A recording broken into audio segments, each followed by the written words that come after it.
Hello everyone. Today we're going to be having a conversation about vaccination and about immunization, how we build trust between ourselves and the patients, how we talk to colleagues and develop the field so that we become better family doctors.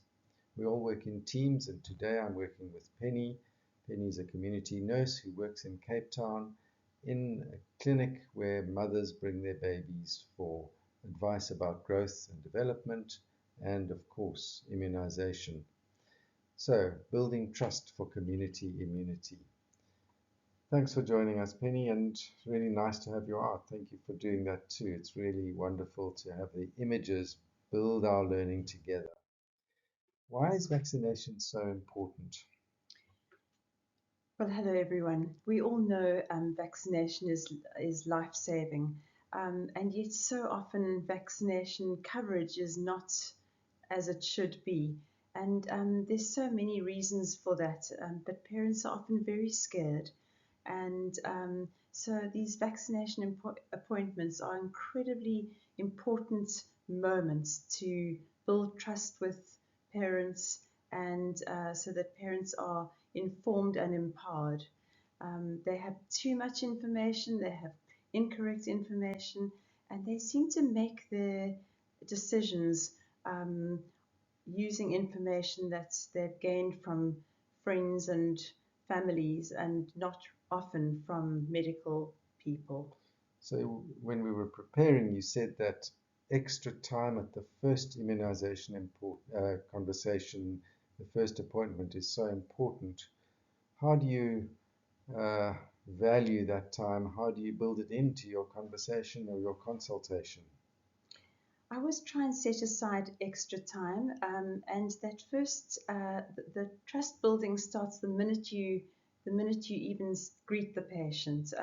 So if you know who you're greeting and you know what the age of the baby is, greeting the baby, um, and just making sure that you are actually giving the patients the proper attention and not being too distracted is really important. But having extra time at that stage means that you are able to answer questions and to listen and find out what their apprehension is about the immunization, if they have any, and to find out what knowledge they already have. So, it's building into those things that you've learned over the years that people are scared of and anticipating them, but by recognizing the mother, recognizing the father, recognizing the grandparent who might be bringing the baby or the older child. It's not always a baby, so the child is an important part of this conversation too. Definitely.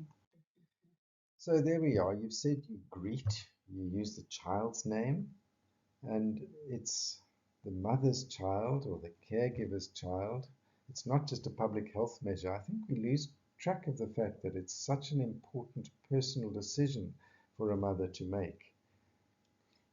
Parents really are just wanting the best thing for their child, and I think that therein lies quite a lot of the apprehension or anxiety about immunization because they're so worried about doing the right thing, and because of incorrect information, they're worried that something that they're going to do could cause a lifelong problem.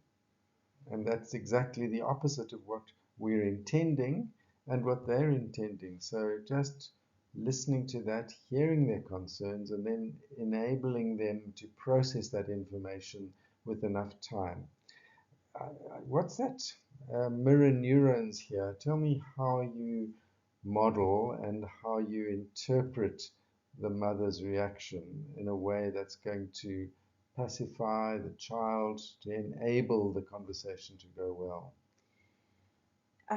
So often one finds that if a parent is exceptionally anxious, the baby will or the child will be exceptionally anxious too. That's quite obvious. But this is because the baby is picking up the anxiety through mirror neurons, and this is something that can be used to our advantage by making sure that the parents can feel relaxed, can feel safe, and can feel heard.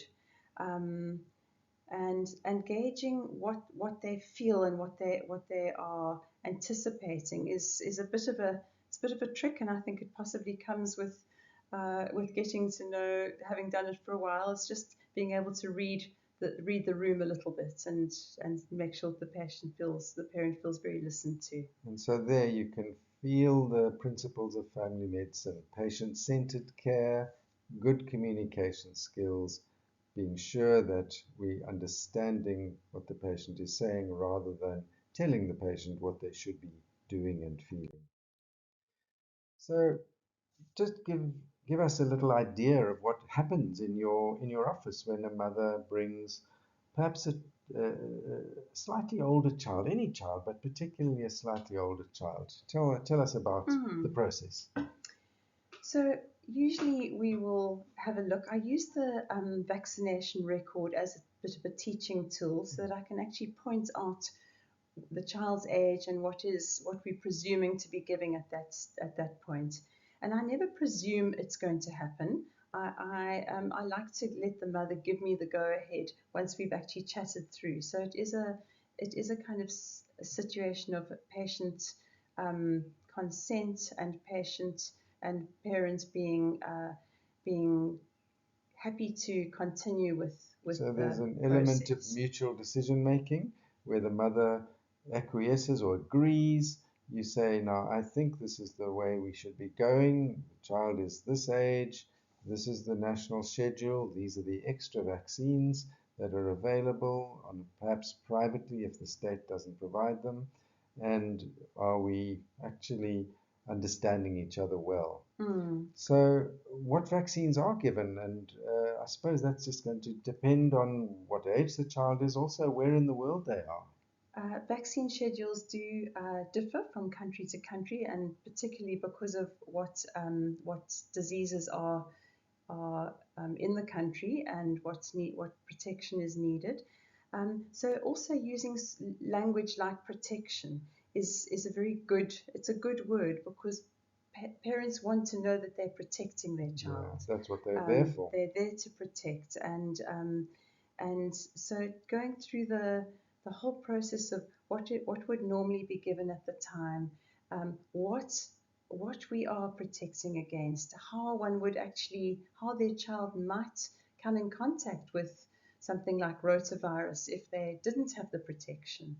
Um, and the common side effects of the vaccine is very important to be completely honest about what could happen, and how to treat common side effects. And in this way, it's very important that they have written information.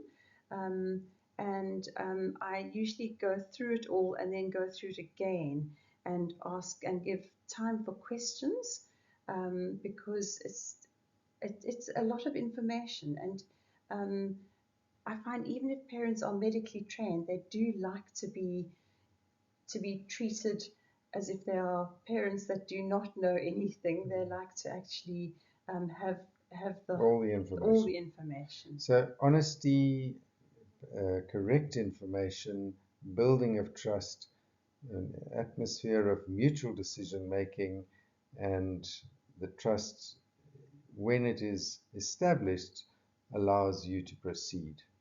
Yes. So, what questions do you hear? We'll come to some specific questions later, but when a mother or a parent asks a question, how do you listen to that question? It's very interesting. That's an interesting question for me. But picking up the vocabulary they use and reading between the lines, listening very carefully, asking clarifying questions. Um, it's the listening that's really important at that point. So previously you've been doing more explaining and negotiating and establishing the prior knowledge, but here to the time to listen. Time to listen, time to find out what the what they still would like to know, and it's just an opportunity to reiterate things that have not perhaps I haven't explained properly, and this is just so important that they are feeling that they can trust me. I'm about to do a to immunize their child, and they must feel that they can trust me in that process. Isn't that an interesting paradox, that the questions, the uncertainties, the worries build into a trust building moment if you listen between the lines? That's fantastic. And so now you've shared information, you've developed the trust, you've answered the questions, you've listened well. What about actually administering it, giving the injection, or perhaps the drop? I remember as a child, polio drops were bitter and horrible, and you got a sweetie afterwards. Is it the same now? Gosh, that depends on the parent.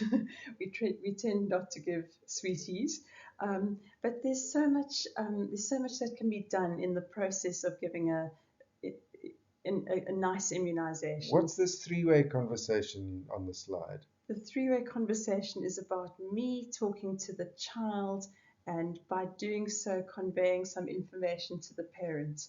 So if I have a small child, I will engage the child and talk to the child the whole way through a tiny baby, a 6-weeker? A 6-weeker baby, because I will be saying, I'm just going to clean your leg now. And obviously, I'm not going to repeat that to the parent, but the parent understands. And I also find using voice, sound, talking quietly, and engaging the parents to be part of this, and saying to the parents, please come and touch your baby, or doing the immunization, hold a hand, stroke the foot, seating the baby on the parent's lap. Do you ever immunize a baby at the breast? I do if I can, and sometimes it's not possible if they're going to have an oral vaccination as well. It might mean that it might mean that the baby vomits some of it out. And then helping the parent to be part of this. So it's me, it's the baby, and the parent, and we kind of doing it together. This feels like the parent is part of the team, or I'm part of the parent's team. So it's interesting, you really engage the parent in the comfort, coming out of the explanation, coming out of the questions and the anxiety. The parent has a role in being the comforter, and they are the one who's going to take the baby home with a small red mark on its hand, with good information, with a safety net. Oh, I just want to say something else. Play is a very important part of this three-way conversation. So older children need to have some toys that can be cleaned, obviously, because we need to clean between the children, but things to look at, and things that engage them, because that distraction makes such a difference. It also actually distracts the parent. So this works. This is a three-way conversation that works very well. Brilliant. So afterwards, when now you've just to say all the steps again, you've welcomed, you've used the name, you've shared information, established trust, allowed questions, and the injection is in, or the immunization is in. What happens next afterwards? It's nice to, I always like the baby to be settled before they leave, because I don't like to send out a parent with an unsettled baby. So so often it does take a little while for baby and mum usually to have settled down. And then I often use that immediate post-immunization moment to go through what we've done, being positive about the fact that we've now protected your baby against whatever it was, rotavirus and diphtheria and tetanus and whooping cough and everything, and then encourage the parent to actually express how they felt the immunization went. And quite often I will find that the parent will say, gosh, it wasn't nearly as bad as I thought it was going to be. Especially if the first child. Especially if it's the first child, and especially if it's the first vaccination for a first child. And then, parents are the best advertisement for immunization. So if they have if they've said this really wasn't so bad at all, it went so well, I will actually encourage them to talk to other mothers, because um, other mothers need encouragement, and they don't need to always have bad news stories. And it's wonderful if a mother says to another mother, "Go for it and go and get your baby immunized. It's not a bad process. It's a good thing to get protected, and it's not it's not going to be traumatic." So that comes out of the expectation of safety, of trust, and then of return, because these vaccinations are not one-off. You're often giving more than one. So you really need to sustain the trust, both with that mother, with the child, particularly if it's an older child, and then also into the community, building the trust of the community. And I think you know that there are so many mothers groups. We see them on social media, and they talk about things. And if that conversation is encouraging and good, then there's more likely to be better coverage in the community. Can I tell you a small story? Last week I had a mother that was very, very anxious. She had a 1 year old, and she was brought in by another mum who was a friend of hers, who had been to our clinic. And she was terribly anxious because the baby's vaccinations were delayed. And so we had a long chat. Now, why were they delayed? Had the baby had a bad vaccine reaction? And no, it was nothing to do with bad vaccine reaction. It was just that the mother um, had felt judged, and had left the clinic in tears, and nobody had followed up. And so she just couldn't face going back until her friend said, "Come on, I'll come with you. And this is important to do." And it was just such a moment of one mother helping another mother. And we followed up the next day, phoned her to find out how it had gone. The mum who had been very anxious, and who we managed to um, successfully vaccinate, and she was delighted. So it was a vaccination not only of the baby, but also of her anxiety, and a very positive experience, despite the previous bad one. So turning the bad for good.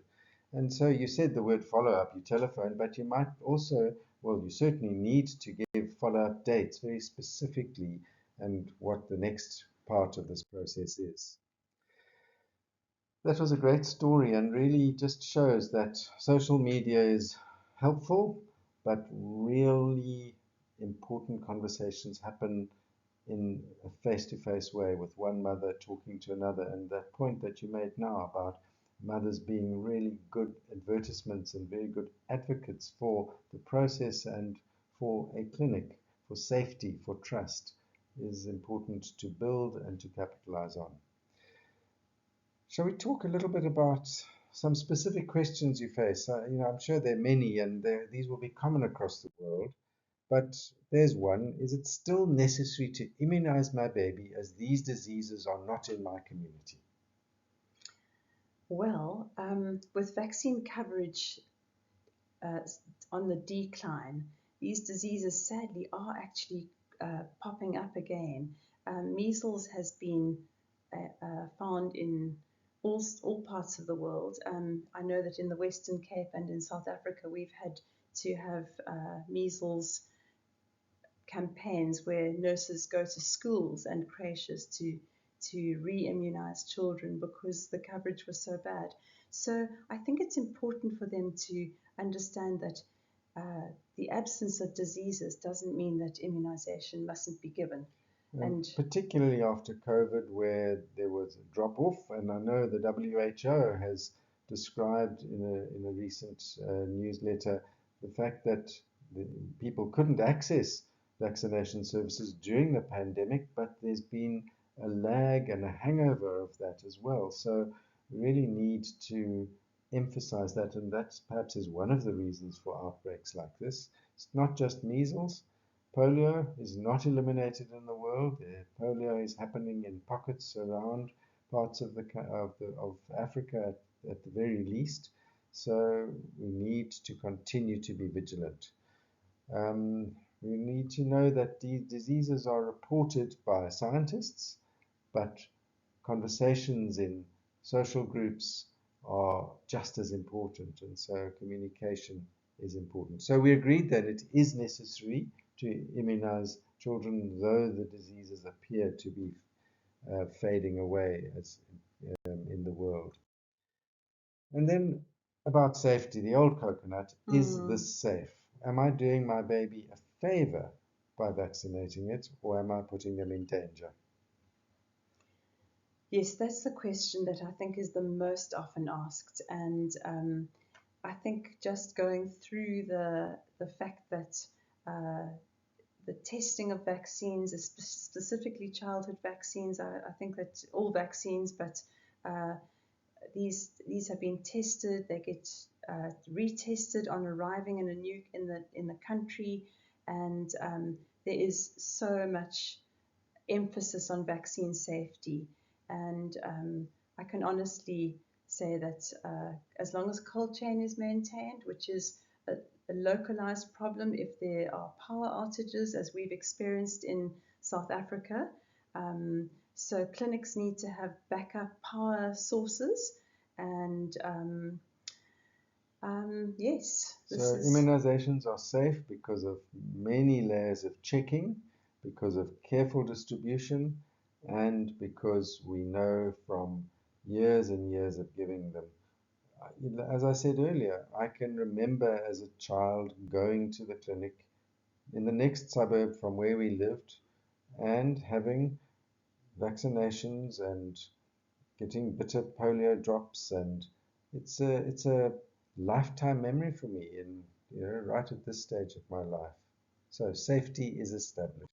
Mm, What are the side effects? And I think we must just skip through these a little quickly because we don't want to take too much time. But what are the things that you tell a mother so that she's not upset if they happen?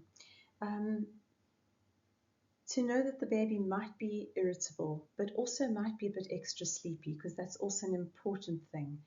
The duration of that and when it would happen. So, depending on the vaccine, it could happen for up to 48 hours post vaccine, but things like measles and an MMR can have um, a delayed response. And Roughly in keeping with the incubation period of the illness. roughly we usually say 5 to 12 days later. But to keep it simple, I usually just will tell the parent that anything up to 2 weeks later, it's a bit easier to remember. Well, the thing about that is that in the safety aspect, the science has moved away from live virus vaccines, has it not? It's moved to component virus vaccines. Yes, yes. So that's an additional safety feature, but perhaps just a localized immunological reaction and a small fever. And when I give a tetanus vaccine in my rooms, when somebody is uh, had a dirty wound, I say this is going to be sore in your arm, and it's going to be sore for a few days, and that's a good thing because your body is mounting an immune response, and so even the side effect can be built into an encouragement. Yes, that's very nice to say to them. What about the fact that there are so many combinations? Is it a good thing to give vaccines all in the same mixture, or should we be giving them serially? Ah, well, combination vaccines are absolutely wonderful, because you can't imagine having to give a six in one, as six different vaccines. And I think the numbers of clinic visits and the numbers of it would be a really So it's a difficult. really no-brainer, It's an absolute no-brainer. and there are no particular dangers to giving combinations. No, the In fact, it sounds safer. it's safer, and the antigen levels in combination vaccines are actually lower than the very, very old-fashioned DPTs used to be. So we So are actually, things are great, getting better great as the science progress. is getting better. So the immunogenicity is better, but the side effects are fewer and fewer injections. More trust. It's easier to trust. Mm. Now, my baby has had a measles vaccine, why are they having another one?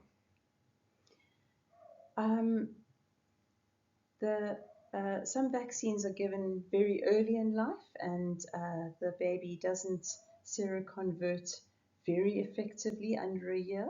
How do you say seroconvert to a layperson? Make antibodies out of the vaccine. Okay.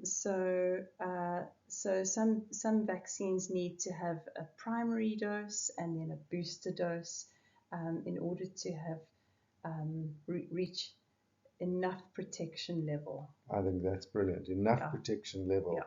And so the words booster dose are well established. We know. Have one and have a booster. And so I see. That's a good way to.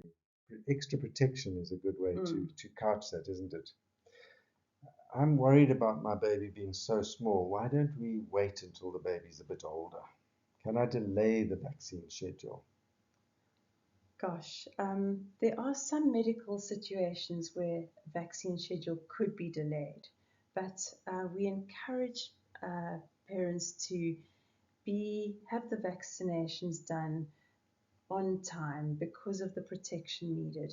And that's another time that you can, when you are explaining what you're giving to a very small baby, is to say, isn't it wonderful that we can protect your 6-week-old baby against meningitis? Because getting meningitis at 6 weeks would be very, very difficult and dangerous. So early protection is essential, and we also find these days that many babies are actually in daycare situations from 2 or 3 months old, So and they're exposed to the they're illness. exposed, and they're exposed to other children, and so getting early Early protection protection is is better. essential.